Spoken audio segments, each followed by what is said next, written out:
O Dr. Alessandro Loyola fala mais uma vez à Jovem Pan e explica o motivo de ser contra o lockdown, vacina chinesa e muitas outras polêmicas da pandemia.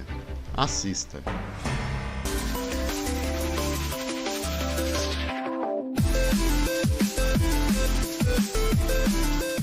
De agora com um convidado aqui no programa, vamos conversar aqui com o médico Alessandro Loyola. Doutor, tudo bem? Boa noite, seja bem-vindo, obrigado pela entrevista. Prazer estar aqui com vocês. Doutor, para começar, são várias as questões aqui, né, sobre a pandemia. Queria saber do senhor o que o senhor acha dessa suposição de uma segunda onda de Covid-19 aqui no Brasil. Estamos atravessando ou não uma segunda onda? Isso existe, doutor? Depende do nível de transtorno esquizofrênico psiquiátrico que a pessoa sofre. Esse vírus ele entrou para o rol dos micro-organismos que vão atingir a gente sazonalmente, assim como acontece com a dengue, assim como acontece com a influenza, mas ele tem uma taxa de letalidade muito, muito baixa. E o tratamento precoce resolve a imensa maioria dos casos. Então, eu não vejo sentido nem para a gente perder tempo com a primeira onda e vejo menos sentido ainda em fazer lockdown ou distanciamento social ou obrigar o uso de máscaras, vacinas ou manter as escolas fechadas por causa de uma possível segunda onda. Fiuza. Pois é, doutor Alessandro, nós estamos vendo, por exemplo, prefeitos como de Curitiba, reeleito em primeiro turno, de Belo Horizonte, também reeleito em primeiro turno, sim, acenando com uma nova possibilidade de trancamento, né? O senhor faz parte de um movimento chamado Médicos pela Liberdade. Como é que a sociedade, se enxergar uma incongruência, uma falta de fundamentação nessas medidas, como é que a sociedade deveria reagir para evitar que essas ações discricionárias continuem prosseguindo? Fius, talvez a primeira medida seria a gente utilizar os caminhos legais, mas finalmente, né, no frigir dos ovos, o que vai sobrar para a gente é a famosa desobediência civil de Henry David Thoreau. Não vai ter muito para onde correr com isso aí. Não dá para a gente falar com toda certeza que, dentro do que aconteceu nos Estados Unidos com a fraude das eleições lá, que as eleições brasileiras tenham sido exatamente idôneas. Então, pode acontecer de alguns desses sujeitos aí que estão ganhando prefeituras não serem exatamente à vontade da população. Porque quando você anda pelas ruas e conversa com as pessoas, fora desse universo, dessa bolha artificial de redes sociais, você vê que tem uma quantidade significativa delas que simplesmente não concorda com nada disso que está sendo feito. Augusto Nunes. Eu queria saber se o lockdown, que vem sendo adotado por esses países europeus, sempre mais apavorados que os outros, vai aumentar ou diminuir o número de casos confirmados, doutor? Augusto, provavelmente vai aumentar o número de casos confirmados, porque esse é o curso natural do vírus. Nenhuma medida artificial que a gente adotou até hoje conseguiu eliminar isso. A vida surgiu nesse planeta bilhões de anos, muitos anos antes da gente colocar os pés por aqui, ela tem um próprio ciclo dela. As medidas de lockdown, elas nunca visaram diminuir o número total final de infectados ou o número total final de mortos. Tudo que elas fizeram, a intenção delas era permitir que o sistema de saúde se adaptasse para que um colapso do sistema para poder receber os pacientes de Covid não resultasse na perda de vidas que poderiam ser evitadas com outras doenças. Então, lockdown nenhum nunca adiantou. A melhor prova de que lockdown não adianta é que se você pegar os países que têm as menores taxas de morte por milhão de habitantes, a imensa maioria deles não praticou lockdown. E se você pegar os países que têm as maiores taxas, eles praticaram. A Bielorrússia não praticou lockdown, tem uma taxa aí de 30, 40 vezes menor que a do Brasil. Taiwan, que não praticou lockdown nenhum, tem uma taxa de 0,3 mortos por milhão de habitantes. A Suécia, que não fez lockdown, tem metade do número de mortos por milhão de habitantes que o Peru, que fez um lockdown ferrenho desde o começo. Então, se lockdown funcionasse, era para a gente ver os países com lockdown ferrenho com taxas muito baixas, e não é isso que a gente testemunha, não é isso que você observa. Ana Paula Henkel. Doutor Alessandro, saiu uma pesquisa há pouco tempo aqui nos Estados Unidos, e que essa pesquisa foi, inclusive, varrida aí para debaixo do tapete, pouco se noticiou, foi os dados, inclusive, do CDC, o órgão, né, responsável pela saúde aqui nos Estados Unidos, sobre o uso de máscaras. 70% nessa pesquisa, de acordo com essa pesquisa, 70% dos infectados pelo coronavírus disseram que usam a máscara o tempo todo, e aí 14% disseram que usam a máscara regularmente, ou seja, a gente tem quase aí 85% das pessoas infectadas dizendo que estavam sempre de máscara. Eu queria saber o que o senhor pensa dessa pesquisa. Eu penso que ela demonstra o óbvio, Ana. É o óbvio, né? Máscaras, essas máscaras que a gente usa, elas são muito mais sinalizadores de pseudo-virtudes do que equipamentos de proteção individual realmente eficazes para evitar contaminação por vírus. É muito simples. Se a gente está lidando com um vírus que é potencialmente letal e é extremamente perigoso, por que as pessoas que estão em laboratórios de biossegurança nível 4 não utilizam as mesmas máscaras que nós utilizamos aqui fora? Porque elas lidam também com vírus potencialmente letais e extremamente perigosos. Uma dessas duas pessoas está errada, não tem como as duas estarem certas ao mesmo tempo.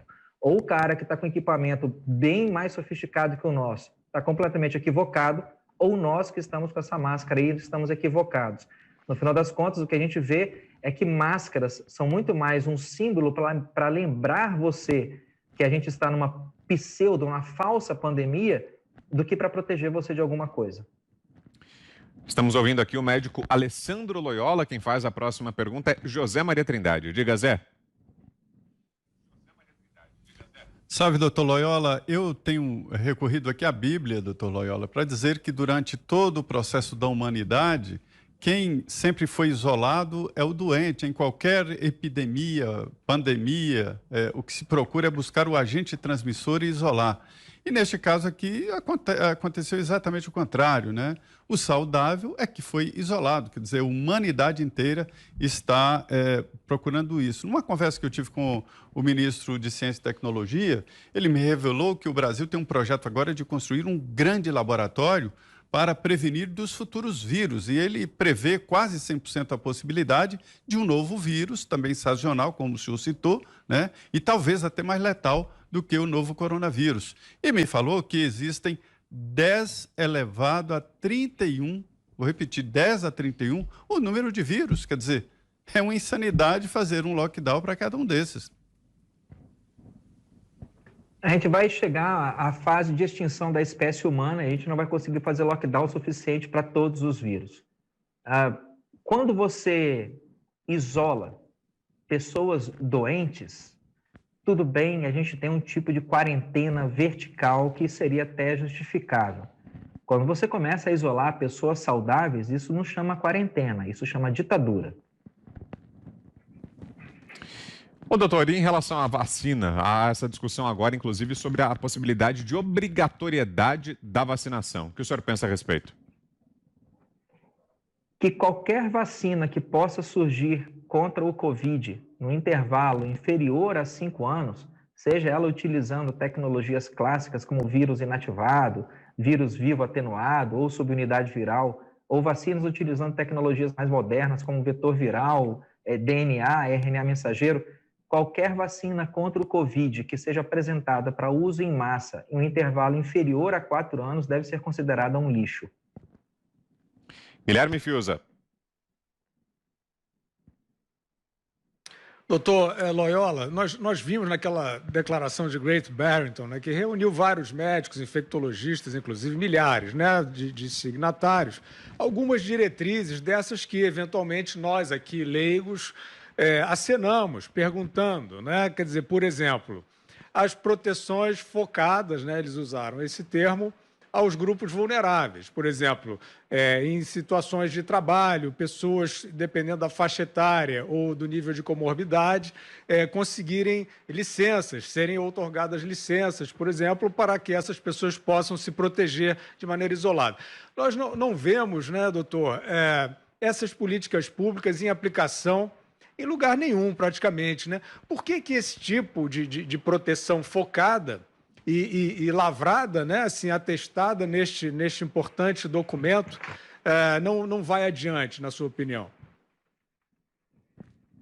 Porque até 2018, a Bill e Melinda Gates Foundation doou 36 bilhões de dólares para a OMS. É simplesmente um dos maiores doadores, financiadores da OMS.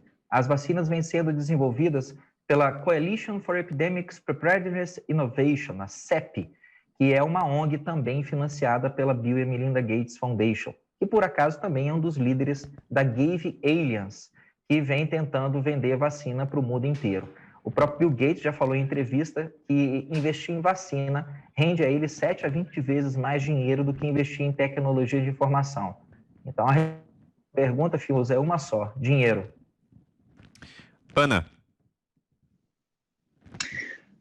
Doutor Alessandro, eu sei que aqui o senhor é convidado para falar sobre a pandemia, mas eu acompanho o seu trabalho há algum tempo e eu vou sair um pouquinho da pandemia, porque é um assunto que me interessa muito, que é sobre a ciência e a biologia humana, que são num mundo, numa sociedade aí acobertada pelo politicamente correto, a biologia humana é deixada de lado.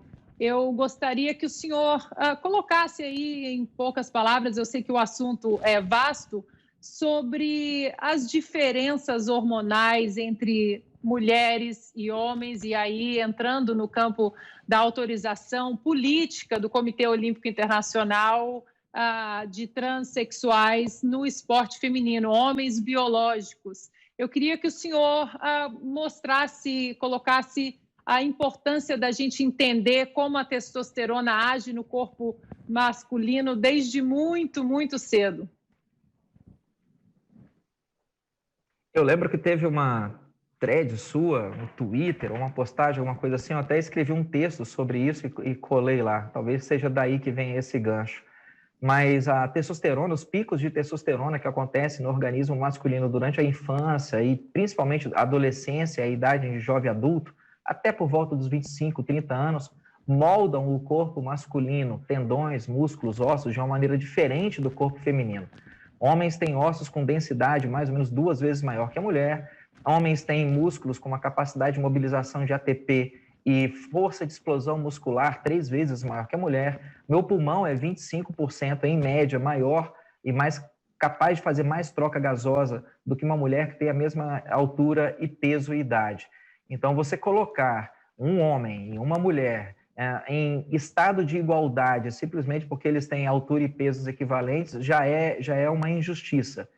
E se essa questão da ideologia de gênero realmente vale, nós temos homens, por exemplo, subindo em ringues para poder lutar contra mulheres, eu queria saber onde é que esses ideólogos de gênero estão, porque eu não vi até agora nenhuma mulher fazendo o inverso. Cadê as mulheres entrando em esportes masculinos?